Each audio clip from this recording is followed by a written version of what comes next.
Olá, meu nome é Emerson, eu sou o seu professor de filosofia aqui no canal Ágora, sua escola de filosofia. Esse é o nosso vídeo inaugural. E nesse vídeo nós vamos falar sobre o que é filosofia e para que serve filosofia, né? Se é que a gente vai conseguir falar isso aí, porque definir o que é filosofia é uma coisa difícil, né? Muitos filósofos tentaram, muitos filósofos deram a sua contribuição. Então é difícil para o próprio filósofo definir o que vem a ser filosofia, mas a gente pode ter uma noção, né? É só estudando a história da filosofia que a gente vê que a filosofia ela se aplica e ela se transforma, ela é viva. Então é difícil definir uma coisa também que está em constante transformação. Mas a gente pode analisar as raízes dela e ter uma visão geral do que vem a ser. O que vem a ser a filosofia e sua importância para a nossa vida, né? Para o nosso convívio social, para a nossa realização pessoal. Então ela tem uma importância, ela tem um trabalho e ela tem uma finalidade. Então vamos lá. Para a gente poder saber o que é filosofia, a gente tem que fazer um passeio na história, a gente tem que voltar um pouco no tempo. Lá na Grécia, do quinto, quarto século antes de Cristo. Aí você pode até falar, mas por que na Grécia? Por que não em outro lugar? Por que não no Egito? Por que não na Judéia? Por que não na Índia? É, o motivo é muito simples, né? Todos esses povos aí, eles, de certa forma, praticaram também, né, filosofaram. Mas a filosofia em si ela tem determinadas características que a identificam e que fazem dela um pouco diferente do conhecimento da sabedoria dos outros povos. Não quer dizer que ela é superior ou que os outros devem se sujeitar a ela. Não é isso, não. A gente vai entender já já o que vem a ser filosofia. Não é uma coisa complicada, é uma coisa simples e é uma coisa importantíssima, né? Então, vamos fazer a nossa viagem lá para o quinto século. A filosofia, né, segundo Aristóteles, que foi, né, que é um dos filósofos que a gente vai estudar aí para frente aí, a filosofia ela nasce ali com Tales de Mileto. Tales de Mileto veio ali da Jônia, né? Mileto hoje era uma cidadezinha onde hoje é a Turquia. Tales de Mileto ele surgiu com um novo pensar, uma nova forma de pensar e de analisar o mundo. Até Tales, até o período que ele viveu, até pelo menos que a gente sabe da história da filosofia, até ele, os povos costumavam explicar o mundo por meio de seus mitos. O que são os mitos? Né? São suas crenças religiosas, as crenças religiosas daqueles povos. Então, eles acreditavam que a Terra existe porque um dia os deuses decidiram criá-la, ou a própria Terra era uma divindade. No caso dos gregos, por exemplo, a Terra é uma divindade, né? Ela surgiu do caos, que é o deus primordial. Então, a Terra era uma divindade, o céu era uma outra divindade. Durante muito tempo, tanto o céu como a Terra estiveram unidos. Até que um dia, né, por problemas ali no interior da Terra, no núcleo da Terra, eles foram obrigados a separar. E aí o céu foi parar lá em cima e a terra ficou aqui embaixo. E depois a terra foi preenchida por seres, né, pelos homens.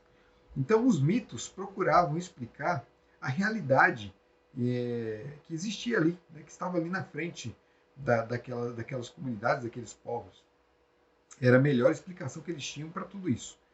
Tales de Mileto ele rompe com isso aí. Ele procura uma explicação no mundo natural. Quando a gente fala que ele busca explicação, não quer dizer que ele realmente encontrou a explicação definitiva.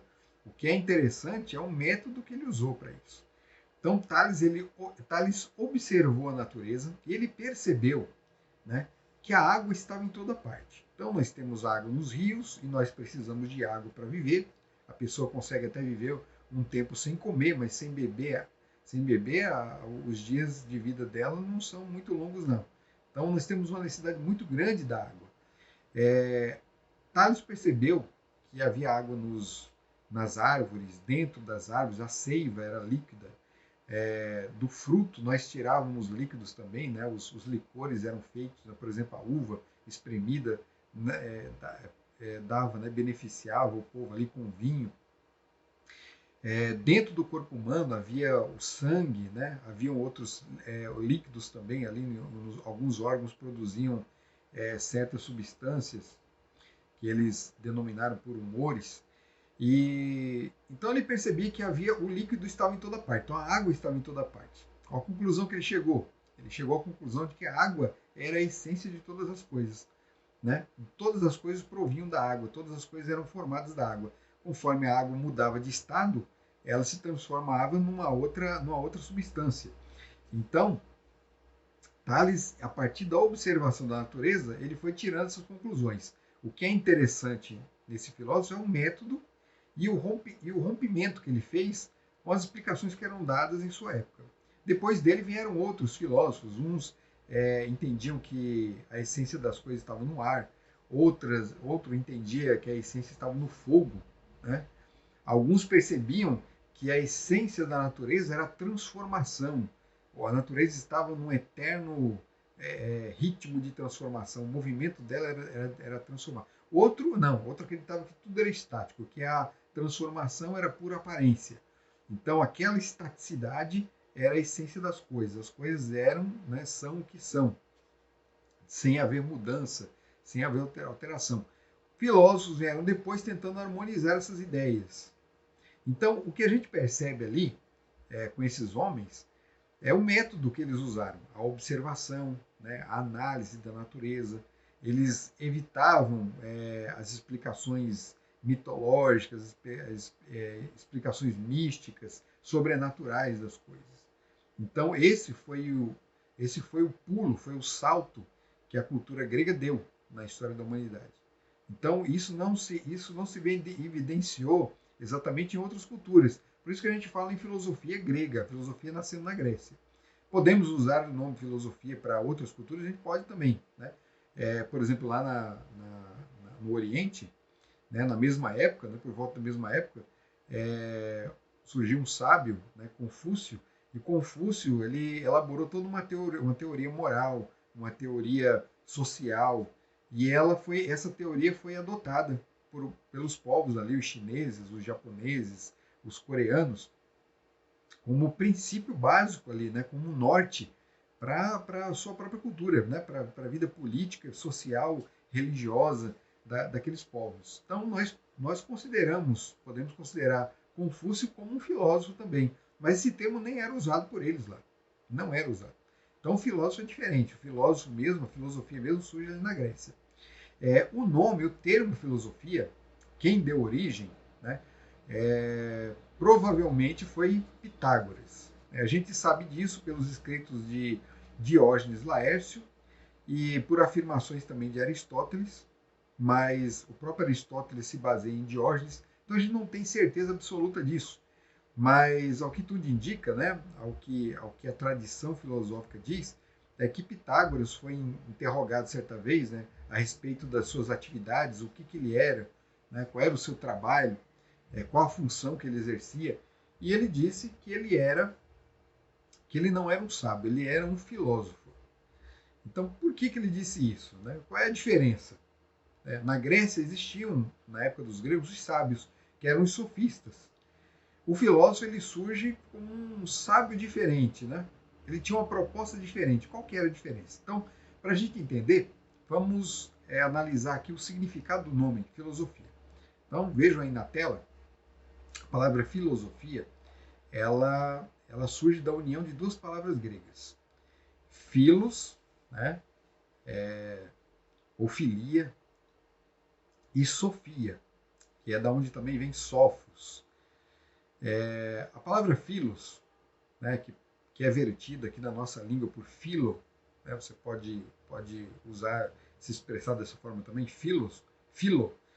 A palavra philos, ela tem um sentido de gostar de algo, sentir atração por algo, nutrir amizade ou amor por alguma coisa. Podemos traduzir diretamente por amor ou amizade. Philo significa amor ou amizade, mas é nesse sentido aqui, nesse sentido amplo de sentir atração, de sentir o desejo, sentir falta, de buscar. Então é aquela amizade que busca estar junto. Não é uma amizade, não um coleguismo, né? É um amor, né? É um amor de amigo. Nós encontramos essa palavra e muitas outras palavras na nossa língua portuguesa que são de origem grega também. Por exemplo, filantropia, a palavra tropos, né, antropos, significa homem. Filo, né, amor ao homem, amor à humanidade, ao homem no sentido de humanidade. Então, o filantropo é aquele que se dedica, faz caridade, que busca auxiliar o seu próximo de uma forma ou de outra. Filantropia é isso aí, o amor à humanidade, o amor ao homem. Temos também Filadélfia, que é amor fraternal, né? É um amor de amigo mais acentuado. Então, sempre que você encontrar a palavra filo, casada com alguma outra palavra, significa amor a alguma coisa. Então, filo é aquele amor de amigo. Na Grécia, nós tínhamos outras palavras também para amor. Nós temos, por exemplo, a palavra eros, que é o amor erotizado, o amor entre casais, o amor de homem e mulher. Nós temos ágape, que é muito usada pelos cristãos, é uma palavra que se encontra na Bíblia, que fala sobre um amor mais transcendente, né? O amor entre Deus e o divino, um amor mais abrangente também. Alguns traduzem por caridade, mas é uma tradução que limita um pouco o verdadeiro, real sentido da palavra. Então, ágape ali é um amor muito mais, um amor pleno, um amor muito mais abrangente. Então é isso, nós temos. Existem outras palavras também, mas vamos ficar aqui com essa palavra, que é a palavra que compete aqui ao tema, né, que estamos estudando. Filo é amor, e Sofia significa conhecimento, sabedoria. Né? Da palavra Sofia vem Sofos, que é o sábio. Né? É daí também que surge a palavra sofista. Né? Os sábios gregos, sábios da Grécia eram chamados de sofistas. Né? A palavra Sofos, portanto, significa sábio. Filosofia, então, ela traz um sentido diferente do sábio, simplesmente sábio, puramente sábio. Filósofo é aquele que ama a sabedoria. Então, a palavra filosofia significa amor, né? Amizade à sabedoria. O filósofo é aquele que busca a sabedoria, aquele que procura, que sente falta do saber, né? Ele sente um desejo, ele sente uma atração pelo saber. O saber se torna o sentido da vida dele. Mas tem um dado interessante, um princípio, né, um conceito que a gente tira aqui da própria palavra e que é o que vai dar o sentido aqui do motivo de quebra entre filosofia e o conhecimento do sábio grego, né? O sábio como os sofistas, por exemplo, que existiam em sua época, na época dos primeiros filósofos. O sábio, o sofista, né, na Grécia, geralmente era um camarada que, primeiro, ele ganhava para ensinar, era um professor, né? Até aí não tem problema nenhum. Mas alguns sábios acreditavam que o conhecimento não deveria ser motivo de barganha, né? Você não tem que ter troca ali, não tem que ser comercializado. O conhecimento, ele não é propriedade de ninguém. O conhecimento é como o ar, né? A gente não vende o ar, né? O ar está aí para todo mundo e ninguém é dono dele, né? A sabedoria para esses homens, para esses primeiros filósofos, ela era a mesma coisa que o ar, por exemplo. A sabedoria ela estava ali, ninguém era dono dela. Né? Nós tínhamos uma atração por ela e nós buscávamos a sabedoria. Eles tinham que buscar, tinham que ir atrás. Quando encontrava, ele repartia com os outros. Ele não vendia, não comercializava. Então, o filósofo, ele tinha essa função na sociedade. Transmitir o conhecimento e o conhecimento puro. Porque no caso dos sofistas, o conhecimento não era tão puro assim. Né? Havia uma classe ali de sofistas, não eram todos, né? Na verdade, nós temos grandes sábios sofistas que deixaram também um legado para a humanidade hoje, mas boa parte deles eles praticavam a arte da retórica. E a retórica deles era a seguinte, né? Não tem problema também nenhum, a retórica não é nenhum mal, não é nenhum problema, não traz nenhum malefício para a humanidade, mas da forma como alguns a utilizavam, trazia sim. O entendimento de alguns sofistas era o seguinte, de que por meio da retórica, da arte de falar bem, da arte de manipular ali o conhecimento, manipular as palavras, você podia convencer qualquer um de qualquer coisa. Então isso é um crime contra a sabedoria. Né? Você não está sendo honesto na busca do conhecimento dessa forma. Então você pode vender a mentira como se fosse verdade. E os filósofos se opunham grandemente a isso aí. Então Tales se opunha a isso aí, Anaximandro, Heráclito, Pitágoras. Apesar de que Pitágoras é um caso meio que à parte aí. Né? Pitágoras buscava o conhecimento, porém ele acreditava que o conhecimento deveria ser limitado para uma classe ali de privilegiados. Né?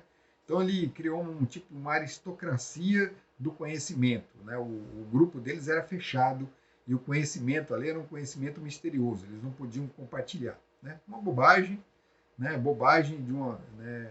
Os filósofos eles não romperam totalmente com o misticismo. Eles ainda...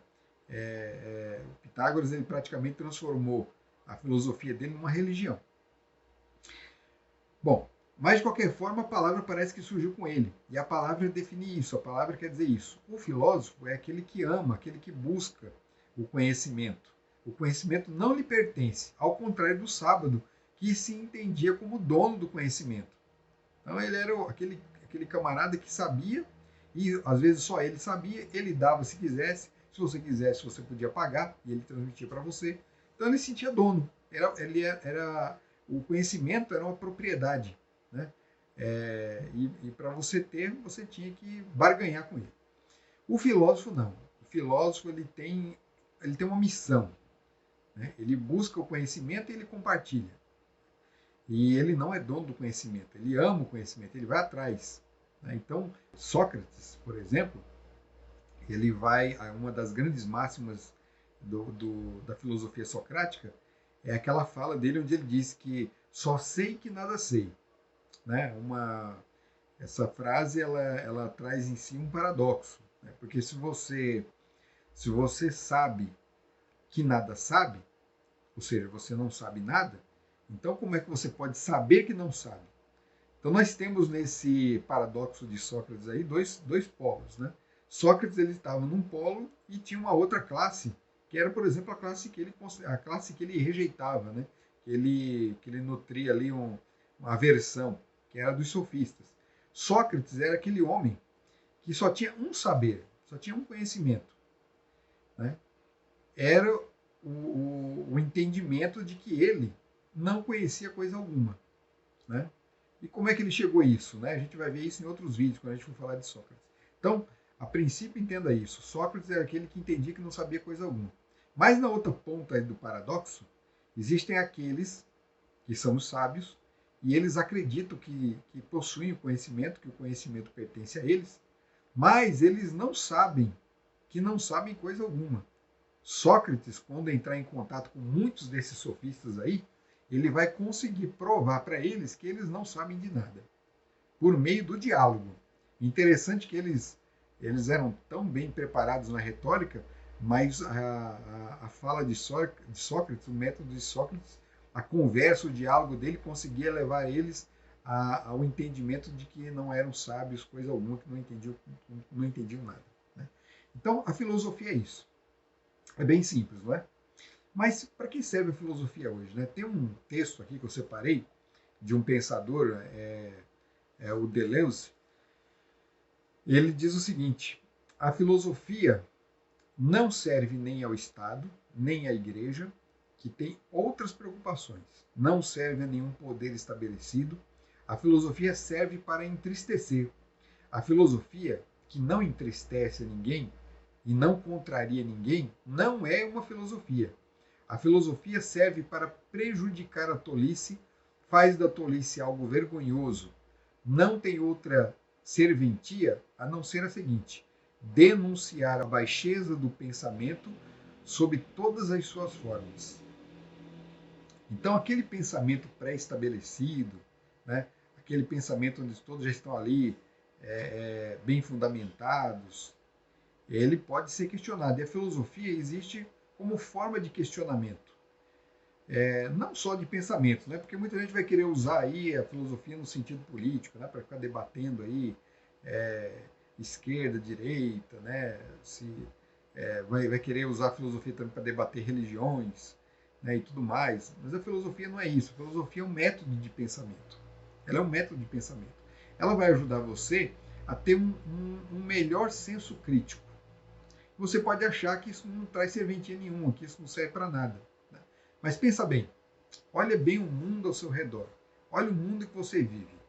O mundo que nós vivemos, né? Não só o que você vive, o mundo que nós vivemos, ele foi transformado pelo pensamento filosófico. Você pode achar que não, mas foi, né? Lá na Grécia Antiga, por exemplo, surgiu o pensamento de que todas as coisas são formadas por uma partícula indivisível que recebeu o nome de átomo, né? Então, o nome átomo, que significa indivisível, surge lá com os gregos, né? Aí você vai falar assim, não, mas o átomo ele é divisível, né? Hoje a ciência mostra que ele é divisível. A questão não é essa. A questão é que o pensamento ele foi tão longe que olha só onde ele chegou, sem precisar de equipamento científico, só usando a mente. Eles chegaram à conclusão de que você dividindo a matéria, você chegaria a uma partícula indivisível e ela recebesse o nome de átomo. O átomo ele é divisível, sim, em outras partículas, e a menos que, né, conforme a ciência avança, novas partículas vão sendo descobertas aí. O fato é o seguinte, que toda a natureza é formada por essas partículas, né, que é uma das premissas que foram formuladas lá com os gregos.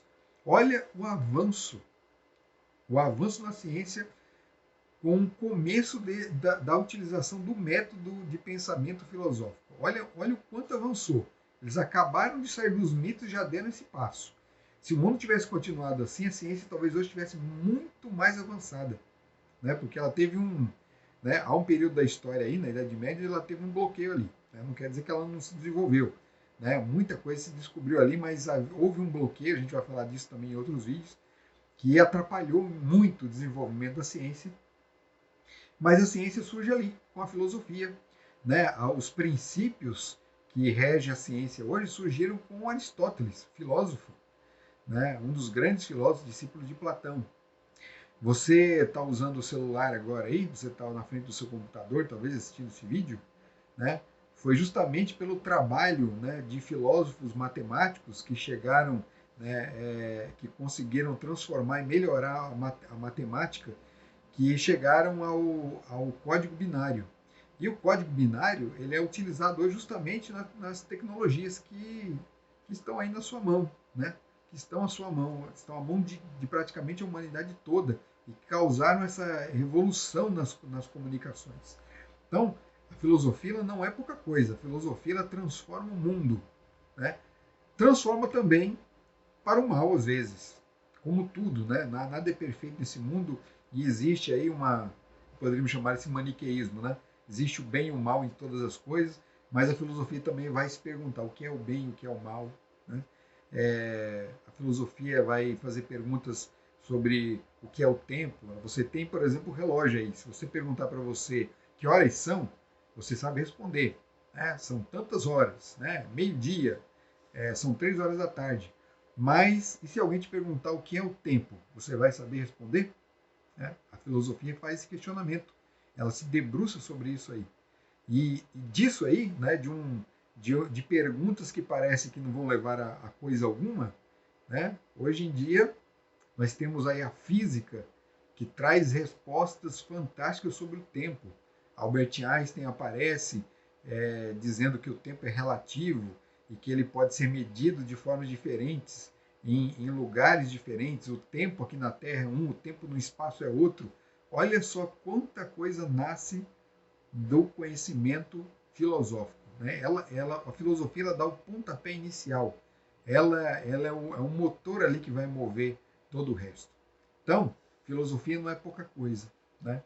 Eu, se fosse você, não rejeitaria isso, não. A filosofia, ela tem movido o mundo e ela vai continuar movendo, né? Então, estejam aí ligados aí nos próximos vídeos. Nós vamos falar muito mais coisas. No próximo, a gente vai falar um pouco sobre os mitos. Então, até lá!